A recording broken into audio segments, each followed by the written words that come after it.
अस्सलाम वालेकुम नाज़रीन, मैं हूं हकीम सैयद ज़ियाउद्दीन। यूट्यूब चैनल हकीम ऑनलाइन में खुशामदीद। नाज़रीन, हमारी आज की वीडियो का मौजू है वर्मितहाल, तिली का बढ़ जाना या इनलार्जमेंट ऑफ स्प्लीन।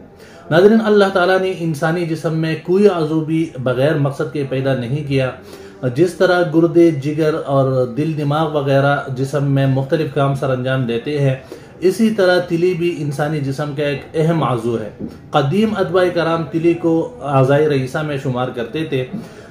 तिली का वरम या तिली के बढ़ जाने पर बात करने से पहले हम इसका मुख्तसर सा तारुफ करते हैं कि ये जिस्म इंसानी में कहाँ वाक़ होता है और इसका काम क्या होता है। तहाल पेट में बाएं तरफ पेट के पुष्ट पर बीजवी शक्ल का एक बहुत बड़ा गुदद होता है, जिसका ताल्लुक निज़ाम हज़म और दौरान खून से है। इल्मुल अब्दान के लिहाज से इसके उर्दू में तिली, अरबी में तहाल, फारसी में तहाल और अंग्रेजी में स्प्लीन कहते हैं। ये हर उस जानदार में पाया जाता है जिसमें रीढ़ की हड्डी होती है और ये उनकी मुदाफ़ियाती निज़ाम में अहम किरदार अदा करता है। इंसानी जिस्म में मैदा के करीब पाया जाता है। ये गहरे नीले रंग का एक गुदद होता है जो तकरीबन 11 सेंटीमीटर लंबा होता है और इसका वजन तकरीबन 150 ग्राम होता है। ये जोफी शिकम में मैदा और लबलबा के बाएं जानिब एक झिल्ली में बंद होता है। इसके अंदर के खुलिये स्पंजी साख्त के होते हैं। एक शरियान के जरिए खून इसमें दाखिल होता है और दूसरे मोटे शरियान से निकल जाता है। तिली के अंदर बारीक रगों का जाल नहीं होता, बल्कि खून इसके खलियों में भर जाता है। इसके खलिये ज्यादातर खून के सुर्ख और सफेद जर्रात होते हैं, जिसमें सफेद जर्रात निस्बतन ज्यादा होते हैं। इसकी जसामत वक्फे वक्फे से घटती और बढ़ती रहती है, जिसके वजह से इसमें दौरान खून जारी रहता है। तहाल के एक मखसूस हिस्सा में खून जखीरा करने की सलाहियत होती है, इसलिए बवक्त जरूरत तिली के सुकड़ने से 700 मकअब सेंटीमीटर खून शरियानों में दाखिल हो सकता है। अगरचे इंसानी जिस्म में इसका काम सिर्फ कुर्रियात हमरा का तैयार करना होता है, लेकिन फिर भी इसको इजाफी या फालतू आज़ू नहीं कहा जा सकता। ऑपरेशन के जरिए तिली को काट कर निकाल देने से इंसान को मौत वाक़ई नहीं होती, क्योंकि मुहक्किकीन तिब के मुताबिक तिली के न होने पर जिस्म के दूसरी हिस्से, हड्डियां वगैरह तिली के फ़ैल को सरअंजाम देने लगते हैं। ताहम अल्लाह ताला ने जिस्म की किसी आज़ू को भी बिला मकसद तख्लीक नहीं किया।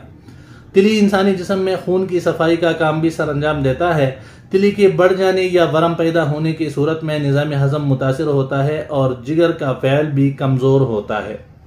वर्मितहाल तिली के बढ़ जाने को कहते हैं, जिसके अलामात मैं आपको बताता चलूँ। सेहत की हालत में तिली बाएं जानिब पसलियों के नीचे टटोलने से महसूस नहीं होती, अलबत्ता मरज़ की हालत में इसका साइज बढ़ जाता है और टटोलने पर बखूबी मालूम हो सकती है। कभी कभी ये तमाम पेट को रोक लिया करती है। तिली बढ़ जाने से मरीज का पेट थोड़ा सा बढ़ जाता है, हाजमा खराब हो जाता है, चेहरा और जिस्म का रंग फीका सफेद माइल बसियाही हो जाता है, आंखों में गदलाहट और तीरगी नुमाया हो जाती है, पेशाब सफेद आता है और पाखाना में किसी कदर सयाही होती है। मरीज लागर और कमजोर हो जाता है, चलने फिरने से सांस चढ़ जाता है और तमाम जिस्म सूख जाता है। तिली के मुकाम पर मामूली सा दर्द मालूम होता है, जबकि दबाने से दर्द में इजाफा होता है। तिली के मुकाम पर ठोकने या उंगली मारने से टोस से आवाज निकलती है। बुखार कभी शिद्दत के साथ और कभी खफीफ, लेकिन बुखार लाजिम होती है। इसकी तशखीस के लिए डॉपलर अल्ट्रासाउंड करना इंतहाई लाजमी होता है, जिससे उसका साइज और उसका हुजम मालूम हो जाता है, तो आप आसानी से इसका इलाज भी कर सकते हैं। अब आते हैं इसके असबाब की तरफ। तो इसका जो सबसे बड़ा सबब होता है वो मौसमी बुखारों या आम बुखारों में पानी का ज़्यादा इस्तेमाल करना, खुसूसन मलेरिया बुखार में पानी ज़्यादा पीना। इसी तरह बाज़ दफ़ा बलगमी और सौदावी रतूबात तिले में जमा होकर वर्मितहाल का सबब बनती है। तिली के साख्त में कोई खराबी वाक़ा हो जाए या जिगर की जानिब जाने वाला वरीद बंद हो जाए तो उससे भी तिली बढ़ जाती है। नाज़रीन, किसी भी मरज़ की इलाज के लिए तशखीस इंतहाई लाजमी होती है और तिली बढ़ जाने की तशखीस के लिए अल्ट्रासाउंड करना इंतहाई लाजमी होता है। उससे तिली के साइज और हुजम का पता चल जाता है और इस तरह आप उसका इलाज आसानी से कर सकते हैं। अगर तहाल में वरम आ गया है या तिली बढ़ गई है तो उसके लिए आप फौरन ये नुस्खा इस्तेमाल शुरू करवा दें। सुहागा 1 तोला, शोरा कलमी 1 तोला, नौशादर 1 तोला, मुसब्बर 1 तोला। इन चारों अज्जा को अच्छी तरह बारीक पीस लें और सरका अंगूरी मिलाकर छन्नी के बराबर गोलियां तैयार कर लें। इसका तरीक़ा इस्तेमाल भी आप नोट कर लें। 2 गोलियां सुबह नाश्ता के बाद और 2 गोलियां रात को खाने के बाद ताज़ा पानी के साथ इस्तेमाल करें। इस नुस्खे के साथ साथ माजून दबिदाल वर्द, ये जो आपको स्क्रीन पे नज़र आ रहा है, लाजमी नहीं कि आप यही ले, किसी भी अच्छी कंपनी का आप ले सकते हैं। माजून दबिदाल वर्द आधा चम्मच सुबह शाम खाने के बाद इस्तेमाल कराएं। माजून दवाउल करकम कबीर आधा चम्मच सुबह शाम सादा पानी के साथ इस्तेमाल करें, ये भी आप किसी अच्छी कंपनी का ले सकते हैं। कर्ज खब्सुल हदीद 2 गोलियां सुबह शाम खाने के बाद इस्तेमाल करें। और ताकत के लिए दवाउल मुस्क सादा आधा चम्मच सुबह शाम इस्तेमाल करना इंतहाई मुफीद होता है।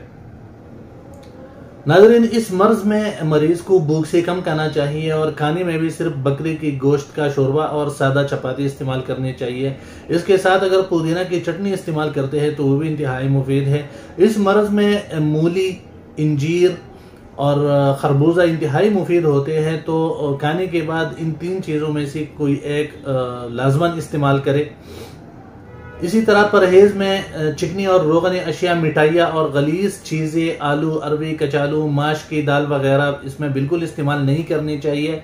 दूध मक्खन के खाने से भी परहेज करें। अलबत्ता दूध अगर ऊँटनी का कहीं दस्तियाब हो तो ऊँटनी का दूध मरीज इस्तेमाल कर सकता है। इसके अलावा कोई भी मुरगन चीज़ या दूध वाली चीज़ इस्तेमाल नहीं करेगा। नाज़रीन, इस वीडियो में हमने वर्मितहाल का मुख्तसर सा तारुफ, उसके असबाब, अलामत और इलाज पर मुख्तसर सा बहस किया है। लेकिन इसके बावजूद भी अगर आपको मुफ्त तिब्बी रहनुमाई की ज़रूरत हो और आप वर्मितहाल का मरीज़ है या आपके अजीज़ व अकारिब में कोई वर्मितहाल का मरीज़ है और आप उसका इलाज करवाना चाहते हैं, तो हमारे व्हाट्सएप नंबर पर हमसे रब्ता करके मुफ्त तिब्बी रहनुमाई हासिल कर सकते हैं। अगर आप चाहते हैं कि इसी तरह की वीडियोज आपको मिलते रहे और आपने अभी तक हमारा चैनल सब्सक्राइब नहीं किया तो चैनल सब्सक्राइब करके बेल का बटन दबाएं। इस तरह हमारी जो भी नई वीडियो होगी वो आप तक पहुंच सकेगी। अपनी दुआओं में याद रखिएगा। अगली वीडियो तक के लिए अल्लाह हाफिज।